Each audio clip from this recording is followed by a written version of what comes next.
Hola, ¿qué tal? ¿Cómo estáis?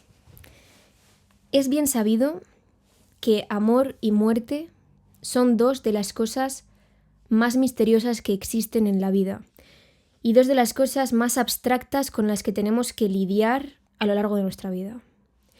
Y además creo que muerte y amor están unidos por hilos invisibles, algunos otros más visibles. Por ejemplo, pensemos, el amor entre dos personas puede morir. La muerte puede separar a dos personas. Amar significa estar juntos hasta que la muerte nos separe. Amar te puede llevar a quererte morir. Y morir te puede llevar a querer amar más. Entonces, siento que muerte y amor son dos cosas que se juntan y forman una especie de caleidoscopio que va girando a lo largo de nuestra vida y a cuyas figuras cambiantes les tenemos que ir dando un sentido. Y es muy difícil darles un sentido, casi imposible. Y la forma que tenemos para intentarlo, para humildemente intentarlo, es mediante las palabras, como por ejemplo mediante la literatura. No lo acaban de conseguir porque es demasiado abstracto para la lógica y las palabras, pero es lo único que podemos hacer en la vida, intentar darle un sentido con las palabras a ese caleidoscopio para además no sentirnos tan solos en el caleidoscopio de cada uno. Pues el libro del que hoy os vengo a hablar intenta precisamente esto, intenta poner en palabras el caleidoscopio de una mezcla muy concreta entre muerte y amor, que es la muerte de un marido. Antes de meterme en la cueva profunda que es hablar de este asunto, porque se viene un vídeo intensito, quería deciros que hacía muchísimo tiempo que no escogía un libro para leer de una forma más espontánea. Llevo como muchos años guiándome por el criterio de personas en las que confío plenamente en su criterio y me encanta descubrir libros así porque me parece que el boca a boca es algo magnífico y me encanta. O guiándome también por libros que de oídas yo sé que tienen cierto prestigio, ¿no? Que se sabe que merecen la pena leerlos, pero hacía mucho tiempo que no me dejaba llevar por mi propio instinto sin saber nada de un libro. Y hay como una especie de adrenalina en ese decidir tú sin que nadie te haya dicho nada, esas tierras inexploradas, ¿no? O sea, de las que parece que nadie sabe nada. Y es como ese dejarte sorprender por un libro que te puede salir muy bien o te puede salir muy mal. Y yo entiendo también pues que, bueno, la muerte está ahí, ¿no? Y que siempre estamos con ese yugo puesto en la cabeza y que no podemos leer cualquier cosa al azar porque estaríamos perdiendo oportunidades de leer otros libros magníficos, ¿no? Entonces intentamos un poco lidiar con eso, pero de vez en cuando yo creo que es refrescante dejarte llevar por tu propia intuición, ¿no? Como un libre albedrío absoluto. Y entonces, esto es lo que hice con este libro. O sea, la verdad es que es un libro del que no había oído hablar a nadie. Yo simplemente había una editorial que llevaba tiempo siguiéndole un poco la pista y que me parecía que era una editorial interesante. Que esta es una forma también muy buena de descubrir libros, ¿no? Centrarte en las editoriales que te gustan. Pero no había leído nunca nada de la editorial. Entonces simplemente decidí bucear por su catálogo, me metí en el catálogo y dije, voy a ver qué me llama la atención. Y hubo varios libros, ¿no? Pero hubo un libro en concreto cuya mezcla de título y portada dije, este libro tiene algo. Este libro me está susurrando. Como sabéis los lectores que los libros te pueden susurrar. Bueno, pues este es el libro del que hoy os vengo a hablar, que es En busca del cielo, de Nathalie Leguer. No sé si lo pronuncio bien el nombre, pero yo vi esto en el catálogo y dije, este libro me dice algo. Y luego leí el resumen y ya decidí que iba a apostar por este libro. Bueno, en este libro, Nathalie Leguer, que es por cierto discípula de Roland Barthes, o sea, eso ya es algo que dices, vale, probablemente tiene reflexiones que están elaboradas, ¿no? Porque si ha sido discípula de este hombre, tiene que tener potencia en lo que piensa seguro. Y ella escribe en estas páginas, como he dicho, la muerte de su esposo y más que nada el duelo respecto a la muerte de su esposo. Es una escritura extremadamente íntima. Es una escritura delicada también y desgarradora, muy desgarradora, pero sobre todo y ante todo yo diría que es una escritura íntima. O sea, da la impresión de que Nazalí se hubiese subido a un escenario sin que ella supiese que es un escenario y sin que ella supiese que la gente la está escuchando recitar su narración. O sea, que ella te está dando la espalda, pero escuchas sus palabras, ¿no? En esa soledad de ella ahí arriba, sola en el escenario. Y precisamente para mí, personalmente, como os voy a ir explicando, hay muchos pequeñitos detalles de este libro que para mí lo hacen tan brillante, que no sé si están hechos de forma consciente o de forma inconsciente, pero para mí hacen que sea una representación, la mejor representación que he leído del duelo nunca. Y por ejemplo, uno de estos detalles que hacen que esto sea así es precisamente este, ¿no? El hecho de que esté contado de forma tan íntima. Porque yo creo que el duelo, a pesar de que puedas estar rodeado de amigos o de familiares que te apoyen y que incluso estén pasando por el mismo duelo que tú, yo creo firmemente que el duelo es algo extremadamente solitario, es algo en lo que una persona nunca te puede terminar de acompañar del todo, porque aunque se haya muerto una persona que tenga relaciones con personas que tú tienes ahí contigo acompañándote, la relación respecto a la persona muerta es diferente siempre, nunca una relación es igual a otra y los recuerdos son diferentes, los sentimientos de cada persona son diferentes, la forma en la que cada uno procesa el dolor es diferente, entonces nunca terminas de estar del todo acompañado en un duelo. Y eso lo vuelve muy íntimo, como la escritura de Nazalí. Si habéis vivido la pérdida de alguien que haya sido muy importante para vosotros, como es mi caso, este libro va a poner en palabras cosas que no pensabais que se les podía dar forma de palabras.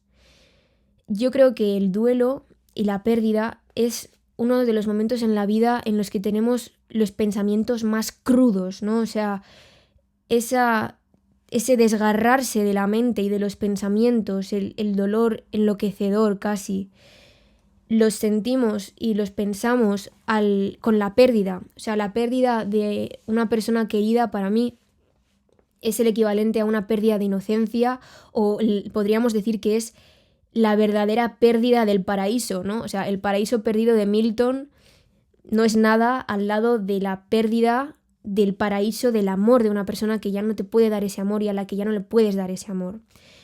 ¿Y cómo expresar todo esto con palabras? O sea, ¿cómo expresar con palabras cuando tú estás solo en tu habitación por la noche y empiezan a brotar las lágrimas? La razón por la que brota esa lágrima, o sea, cómo se explica con palabras, qué te lleva a que se derrame una sola de esas lágrimas. Hay tanto ahí que la lógica de las palabras parece que no puede alcanzar la pérdida. O sea, la pérdida es un sentimiento sin forma en un mundo de triángulos, cuadrados y círculos. O sea, la pérdida entender la pérdida no tiene cabida con la lógica. Pero nosotros necesitamos darle forma. Nosotros necesitamos entenderla con cuadrados, círculos y triángulos. Y las palabras lo intentan. Y este libro yo creo que es muy acertado porque para mí es un libro que entiende ese límite, pero a la vez entiende la necesidad de darle forma y entonces juega con esto. Y por eso creo que es un libro muy bueno para pensar sobre la literatura y para pensar sobre las palabras y para pensar sobre hasta qué punto las palabras y la literatura pueden alcanzar al amor y a la muerte. Aquí Nazalí relata sus reflexiones más profundas sobre la muerte de su marido. Es una especie de intento de balbucear, ¿no? amor y muerte, intentar balbucearlo, intentar sujetar al fantasma, que es algo imposible. Y para mí es una escritura que, aparte de ser íntima y desgarradora, es extremadamente vulnerable, porque ella muestra todo el rato, se nota todo el rato en la escritura esa tristeza tan profunda, que es una tristeza que raya la locura. Y para mí esto es algo muy real y es algo que es muy vulnerable mostrarlo porque asusta, pero hay un tipo de tristeza que está pegada a la locura, ¿no? Y que a veces bebe un poco de ella, porque no se sabe qué hacer en esa situación, o sea, es imposible, ¿no? Entonces, me parece que además es un libro muy valiente porque muestra eso en la escritura. Y es algo que no es fácil, ¿no? Ponerlo ahí y decir esto es lo que yo estoy sintiendo, porque además esto es algo autobiográfico. Además, al duelo se lo suele representar como un vacío, ¿no? Esa idea permanente de se fue y se me quedó un hueco vacío en el corazón, ¿no? Y en realidad el duelo es todo lo contrario. O sea, el duelo no es vacío, no es esa ligereza extrema, sino todo lo contrario, es una pesadez extrema, es el peso de todo lo que te queda, pero que a la vez no te queda, ¿no? Y es el peso de ese yugo de que te haya cambiado la forma de ver el mundo en unas circunstancias trágicas, porque la forma de ver el mundo te puede cambiar en unas circunstancias maravillosas y que sea un momento trascendental en tu vida, genial, pero cuando ocurre en malas circunstancias o por algo que tú no querías que ocurriese, puede ser algo realmente pues traumático y que ese cambio de la forma de ver las cosas en el mundo sea un peso,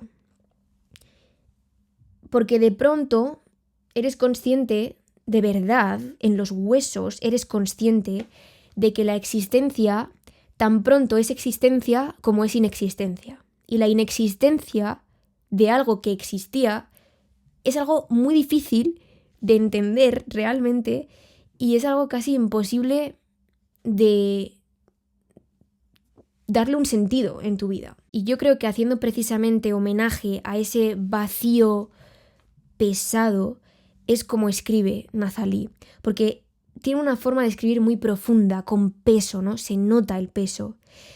Hay frases que te invitan a hurgar, o sea, a abrir las palabras y mirar entre las letras y realmente conversar con el libro.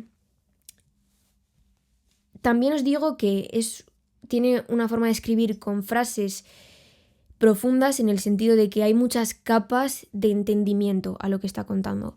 Y yo creo que, no es que yo crea que tengas que vivir algo para leerlo y entenderlo o disfrutarlo, en este caso, un poco con comillas, ¿no? Disfrutarlo, pero sí que para mí, por lo menos, yo creo que yo, antes de haber sentido esta pérdida de esta persona a la que quería tanto, no habría entendido este libro de la misma forma que lo he entendido ahora.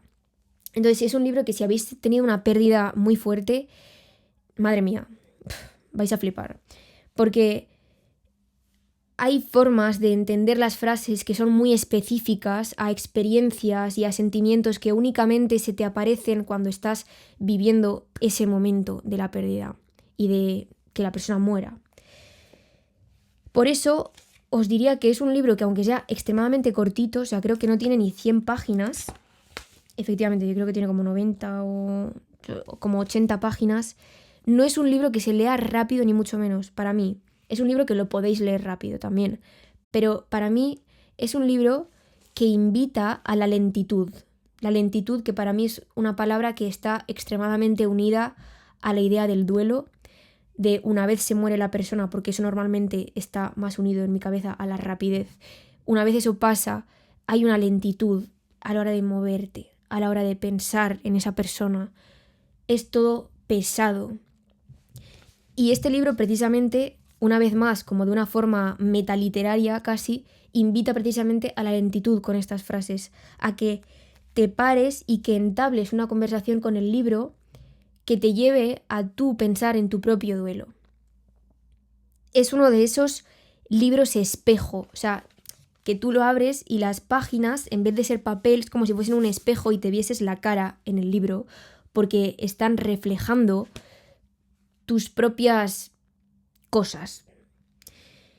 Y bueno, como ya os he dicho alguna otra vez, yo llevo un diario de lecturas en el que suelo escribir sobre reflexiones que tengo cuando leo algo, cosas que me recuerdan a cuando yo leo algo, porque es algo que yo antes de tener este diario yo pensaba, ¿para qué voy a escribir eso? Ya me acordaré.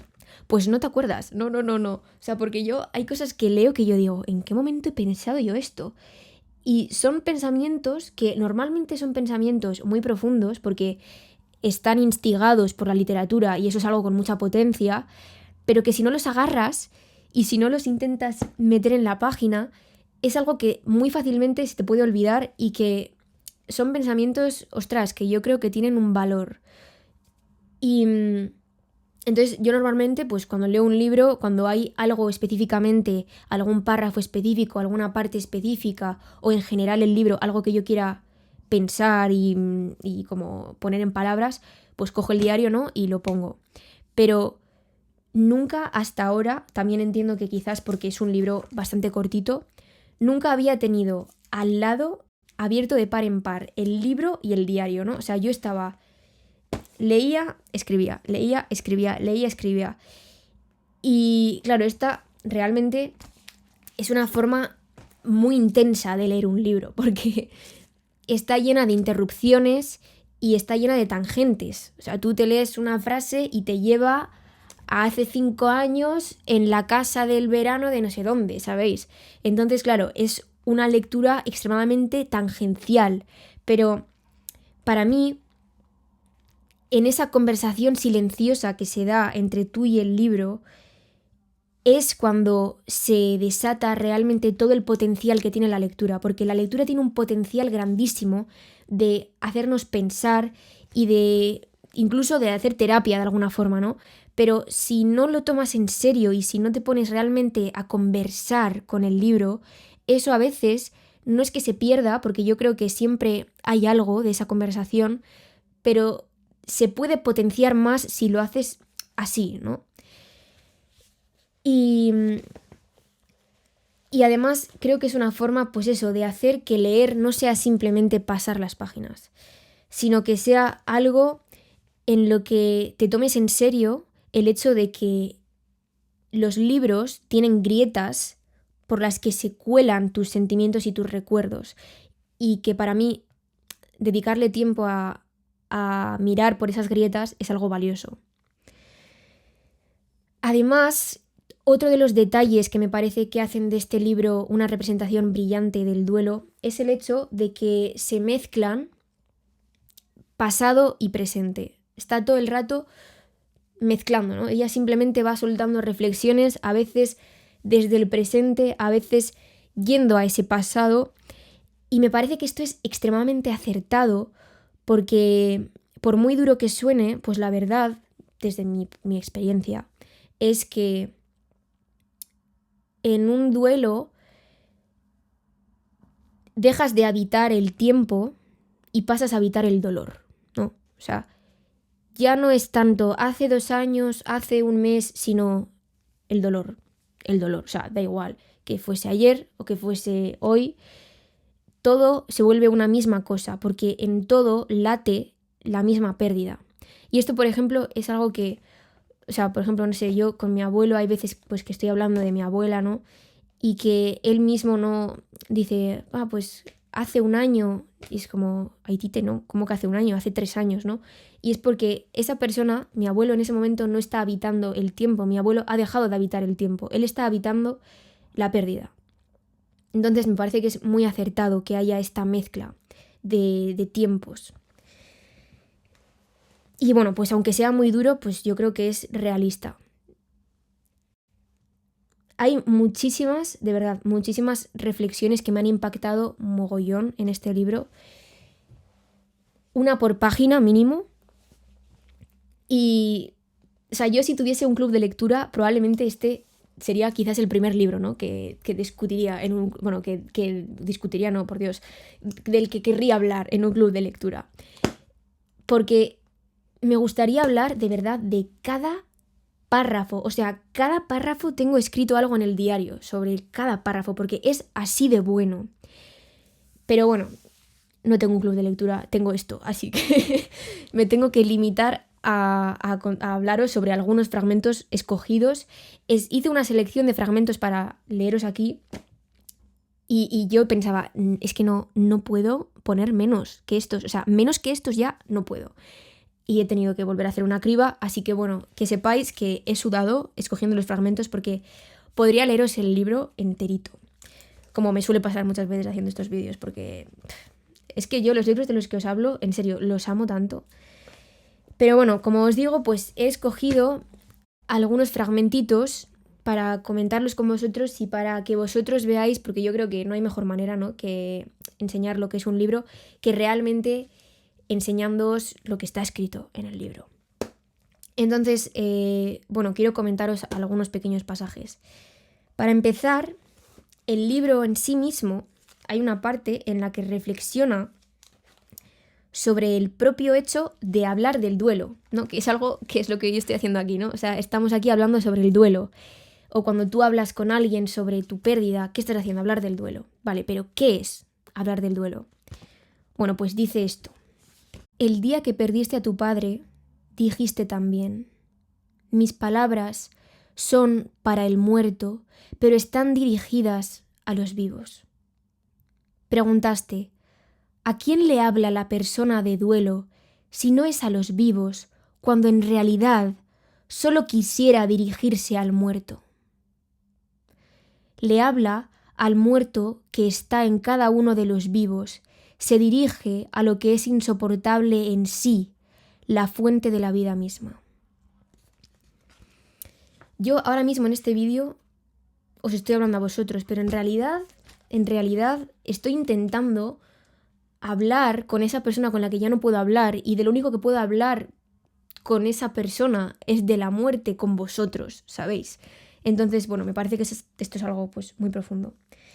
Luego también hay una parte magnífica sobre la vergüenza y la frustración que es que cuando una persona se muere no puedes hacer otra cosa que hacer lo que se ha hecho siempre, ¿no? Tú te aferras al cuerpo y lloras. Y tú piensas, wow, cuando esta persona se muera yo lo haré diferente, yo haré tal. No, cuando la persona se muera vas a repetir lo que se ha venido repitiendo y te dolerá de la misma forma que ha dolido siempre.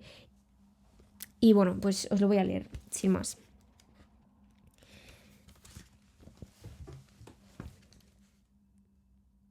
A ver si consigo leerlo sin llorar, porque... Entonces, en los pliegues secretos de lo que se venía, quise retenerte, conservarte. Vuelve, quédate, quédate, no puedes, no te vayas. Y con todo mi cuerpo te sujeté y abracé tu cuerpo abandonado, tan pesado ya entre mis brazos. Quise agarrarte con fervor, retenerte, llevarte con fervor.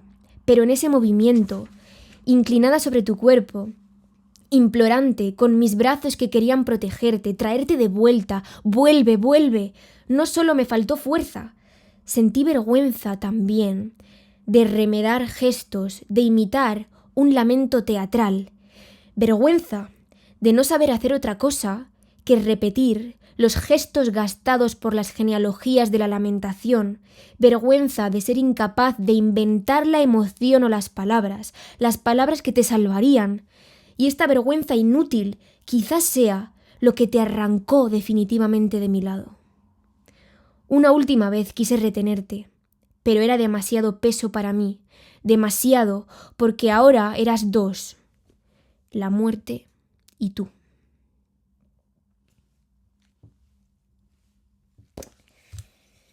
Debería dejar un minuto de silencio después de haber leído esto.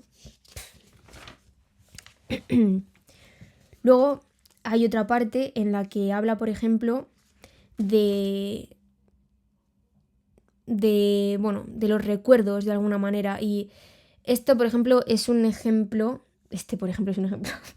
Bueno, este es un ejemplo de cuando os digo que hay capas a las que creo que puedes profundizar más si tú tienes tus propias experiencias de la pérdida, porque como que son muy específicas y que les das un sentido que te impactan más desde tu propia experiencia. Lo que te dije quedó sepultado contigo en la oscuridad, y lo que me dijiste, como un vapor que me sigue donde quiera que esté, se cristaliza en copos muy ligeros. Hacia ellos extiendo la mano. Esto fue algo que yo leí y dije, ¿qué está intentando decir aquí? Y para mí, o sea, de repente es como que hizo clic. O sea, para mí esto es, para mí, ¿no? Que igual para otra persona no, pero para mí es sobre las últimas palabras, ¿no? Lo que te dije quedó sepultado contigo en la oscuridad. Las últimas palabras que tú le das a alguien se van a la oscuridad, se mueren con esa persona. Y lo que me dijiste, las últimas palabras que tú me dijiste a mí, como un vapor que me sigue donde quiera que esté, te las llevas contigo, están siempre contigo. Se cristaliza en copos muy ligeros, hacia ellos extiendo la mano.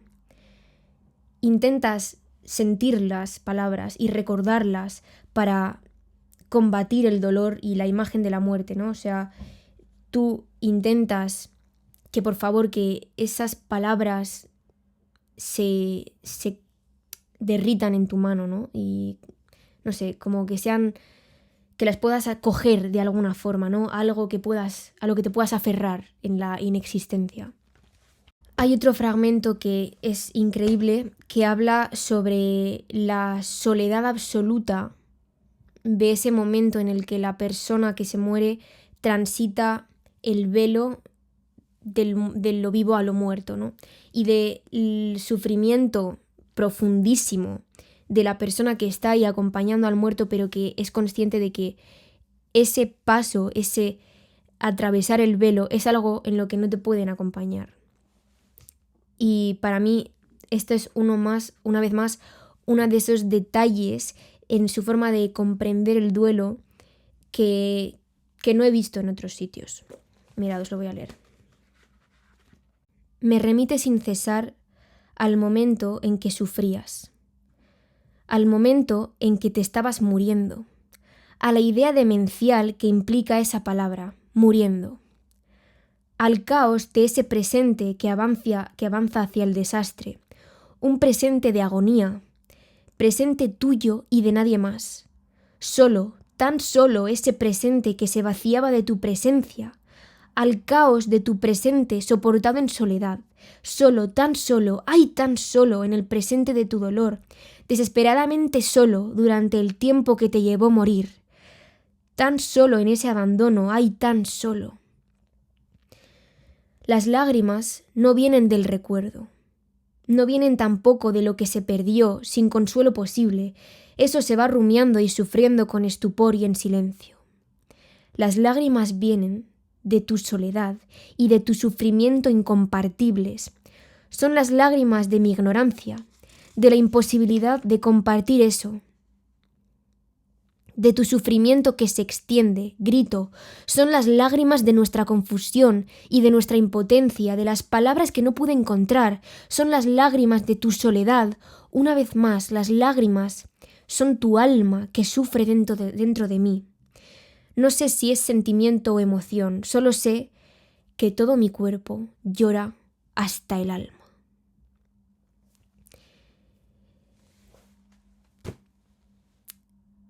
Yo creo que el duelo muchas veces se presenta como algo en el que el sufrimiento está en el que la persona ya no esté.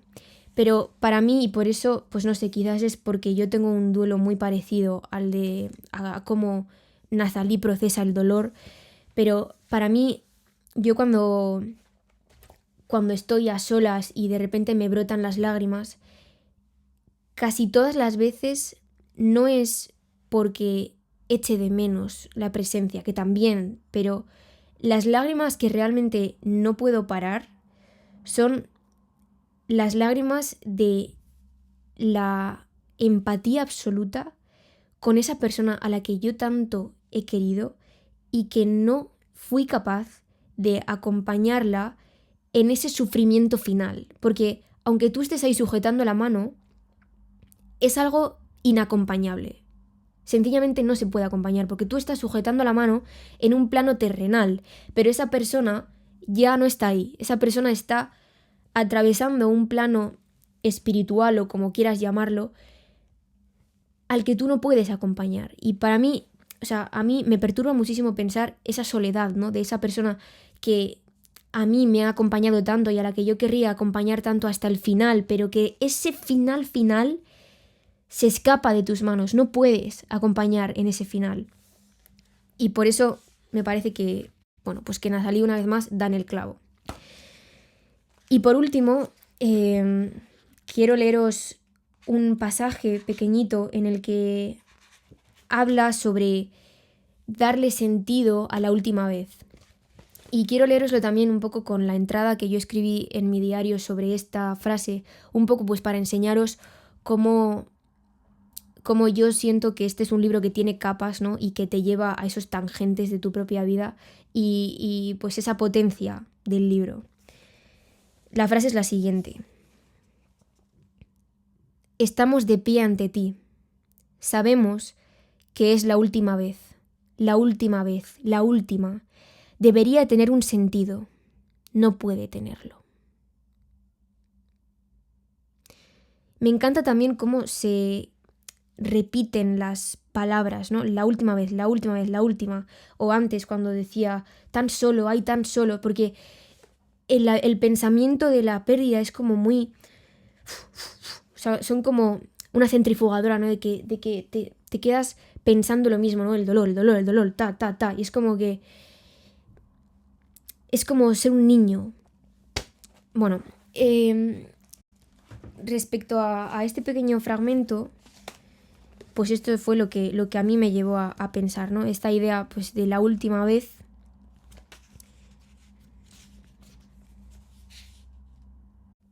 Sobre esto que dice de debería tener un sentido, no puede tenerlo. Y esto fue lo que yo escribí. Esto me ha recordado no solo al último momento antes de la sedación, sino también, y por alguna razón especialmente, al último verano que pasé con ella y la última partida de parchís que jugamos. Recuerdo saber que sería la última. Recuerdo querer recordar quién ganó para el resto de mi vida, pero lo he olvidado, y eso me da ganas de gritarle al cielo en agonía, aunque sea algo insignificante. Recuerdo querer sentir de una forma muy especial y trascendental esa última partida de parchís, pero no conseguirlo, y sentirse como una partida de parchís más, aunque más triste y confusa. Debería haber tenido un sentido, pero no lo pudo tener, porque en ese momento yo no sabía que se iba a morir. Sí, los médicos lo habían anunciado, pero ella estaba ahí conmigo, y la quería y la quiero tanto, que no podía imaginarme que no estuviera. Todavía no consigo entender que no esté, y mucho menos que nunca más vaya a estar. Si a veces siento apatía es porque no consigo entenderlo. Cuando en los momentos de abrirme al dolor el entendimiento se asoma por la puerta, mostrando sus dedos en el marco de la misma o dejando ver su pie, enloquezco y lloro con la mente en blanco, pero nunca acabo de entenderlo. Bueno, cositas.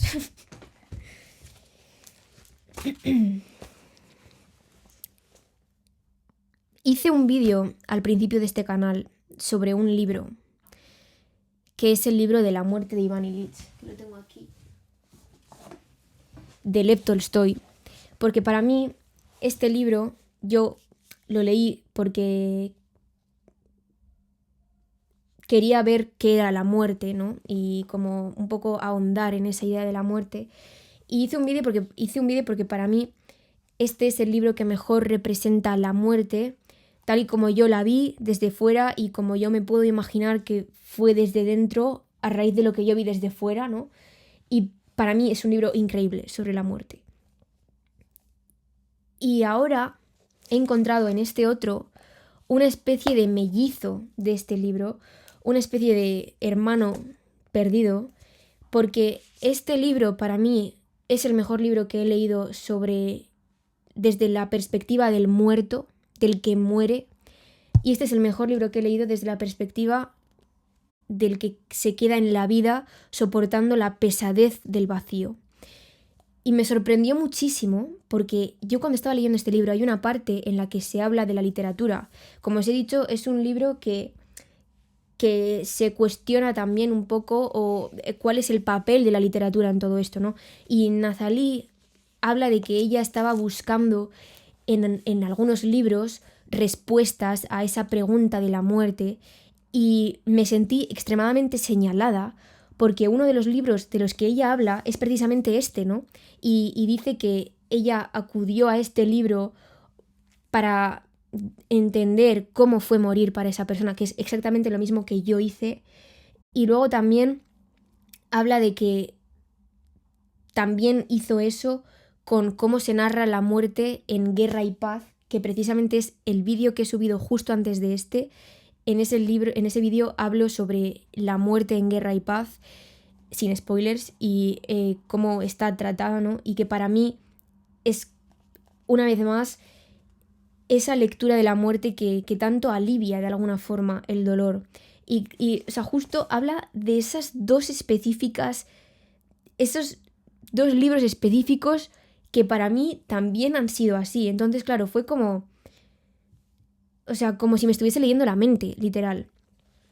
Y más que nada, sobre todo, para mí aquí lo que se muestra es que hay una esperanza a la pérdida y es la de la literatura.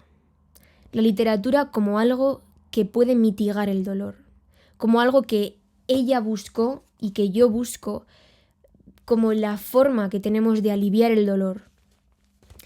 También es cierto que se da algo bastante peculiar, que es que, por un lado, te alivia leer sobre este tipo de dolor, pero también, de alguna forma, buscas que instigue que tú pienses en el dolor, ¿no? Entonces se da como una especie de masoquismo del corazón, de alguna manera, pero yo entiendo que eso es porque quizás somos conscientes de que para que las palabras nos alivien, tenemos que abrir la caja del dolor para que entren en ella, ¿no? Y bueno, Nazalí en este libro dice en una parte que el amor es algo que se inventa, que por mucho que tú lo veas de pequeño o a tu alrededor, que cuando tú lo sientes en tu propia piel es algo que prácticamente inventas, porque no es nada de lo que has visto o que has leído es igual, que lo tuyo es diferente, que es más. Y yo creo que la pérdida es exactamente lo mismo, que la pérdida, aunque la veas a tu alrededor o aunque la hayas leído, cuando te atraviesa, la inventas. Pero que existe la esperanza de las palabras en la pérdida, porque es mediante las palabras como podemos darle sentido a ese caleidoscopio, como he dicho al principio del vídeo, y cómo podemos compartir las palabras los unos con los otros para aliviarnos el dolor mutuamente con la literatura, con la poesía, con las palabras en general. Así que bueno, de corazón, si no habéis pasado una pérdida, si habéis pasado una pérdida, en cualquier caso os recomiendo muchísimo que leáis este libro, de verdad.